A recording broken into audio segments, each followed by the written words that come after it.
জীবনে আদুরি আদুরিতে অনেক জিনিসই দেখলেন, অনেক কাহিনী শুনলেন, একটা আদুরি প্রেম কাহিনীও শুনেছেন, আবার দেখেছেনও একটা মুভি। তো আমি আজকে আপনাদের সাথে শেয়ার করবো একটি আদুরি বিরিয়ানি রান্নার রেসিপি, যেটা একদমই অর্ধেক সম্পূর্ণ কখনোই হতে পারে নাই। এমন একটা দুর্ভাগা বিরিয়ানি ছিল, কি আর বলবো। এখানে তো বিরিয়ানি রান্নার জন্য যাক আমি মাংসটাকে ধুয়ে ক্লিন করে নিয়েছি, এরপরে সব রকম মশলাও দিয়ে দিলাম, হলুদের গুঁড়া নেই, হলুদের গুঁড়া বাদে আর সব রকম গুঁড়া মশলা দিলাম। তার সাথে আমি বিরিয়ানি মশলা দিয়েছিলাম 1.5 প্যাকেট রাঁধুনি বিরিয়ানি যে মশলাটা পাওয়া যায় ওইটা। কারণ আমার অনেকগুলো মাংস ছিল, প্রায় এখানে 2.5 কেজি মাংস ছিল, আর বিরিয়ানি রান্নার কথা ছিল প্রায় 2 কেজি চাল দিয়ে। তো আমি এই জন্য এখানে 1.5 প্যাকেট বিরিয়ানি মাংসের মশলা দিয়েছি, এরপর রসুন বাটা দিয়েছি পরিমাণ মতো, এরপর আদা বাটা দিব। সব কিছু দিয়ে খুব ভালোভাবে ম্যারিনেট করেছিলাম আর কি। এবং সব কিছু দিয়ে খুব ভালোভাবে ম্যারিনেট করার পরে ঘটে যায় আসল ঘটনা। কিছুক্ষণ রান্নাও করতে পেরেছিলাম, আর যখন লাস্ট একটা কাজ করতে যায় তখনই যে কী একটা ঘটনা ঘটে গেলো কী বলবো।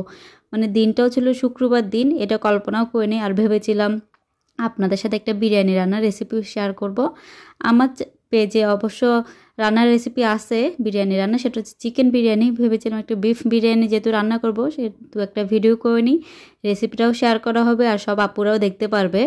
আসলে রান্না তো সবাই পারে, বিরিয়ানি রান্নাও সবাই পারে, খুব বেশি আহামরি কষ্টও না বা আহামরি তেমন কিছু না, এটা সবাই পারে। তারপরেও তো মানুষ এক একজনের রান্না এক একজন তো দেখে, তাই না? একটা ভালো লাগা থেকেও দেখে, আবার যারা একদমই নতুন রান্নাবান্নার ক্ষেত্রে তারা শেখার জন্য দেখে।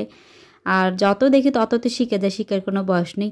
ওরকম একটা চিন্তাভাবনা নিয়ে ভিডিওটা করেছিলাম, আর রান্নাটাও শুরু করে দিয়েছিলাম সব কিছু দিয়ে। আর রান্নাটা যখন করতেছিলাম তখনও বুঝি নাই যে কিছুক্ষণ পর আমার সাথে এমনটা ঘটবে। কী ঘটেছিল সেটা অবশ্যই বলবো, সেটা বলবো একটু পরে। এখানে তো দেখলেন সব কিছু দিয়ে দিয়েছিলাম, মানে খুব সুন্দরভাবে মাংসটাকে আমি ম্যারিনেট করেছিলাম। সব কিছু দিয়ে একটু সময় নিয়ে হাতে মেখে বসিয়ে দিয়েছিলাম, কারণ হাতে মাখা জিনিসের স্বাদ অন্যরকম, সেটা আমার একদম 100% ধারণা আর কি। তো সব কিছু দিয়ে মাংসটাকে ম্যারিনেট করে ঢেকে আমি বসিয়ে দিলাম। এরপর তো মাংস থেকে দেখেন ঝোল কতগুলো বের হয়ে গিয়েছে। এই ঝোলের মধ্যে মাংসটাকে কষিয়ে কষিয়ে রান্না করে নিব। মাংসের সাথে আলুও দিয়েছিলাম। আচ্ছা, এখন বলে দিই কী হয়েছে।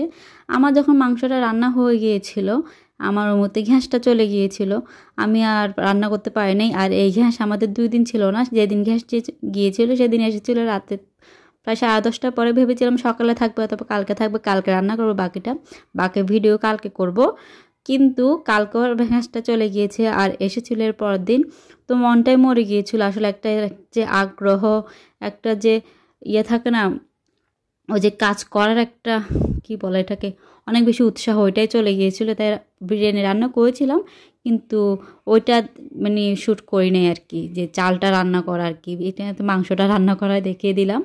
এই তো এখানে মাংসটা কষানো হচ্ছে, আর এখানে কষানোর মধ্যে আমি এরপরে আলু দিয়ে দিয়েছিলাম, লাস্ট একবার নিয়েছিলাম। আর পরে যখন পাতিলটা বসালাম তখন ওই গ্যাসটা চলে যায়। এটা হচ্ছে আমার একটা আধুরি বিরিয়ানি রান্নার রেসিপি। তো কেমন লাগলো জানাবেন।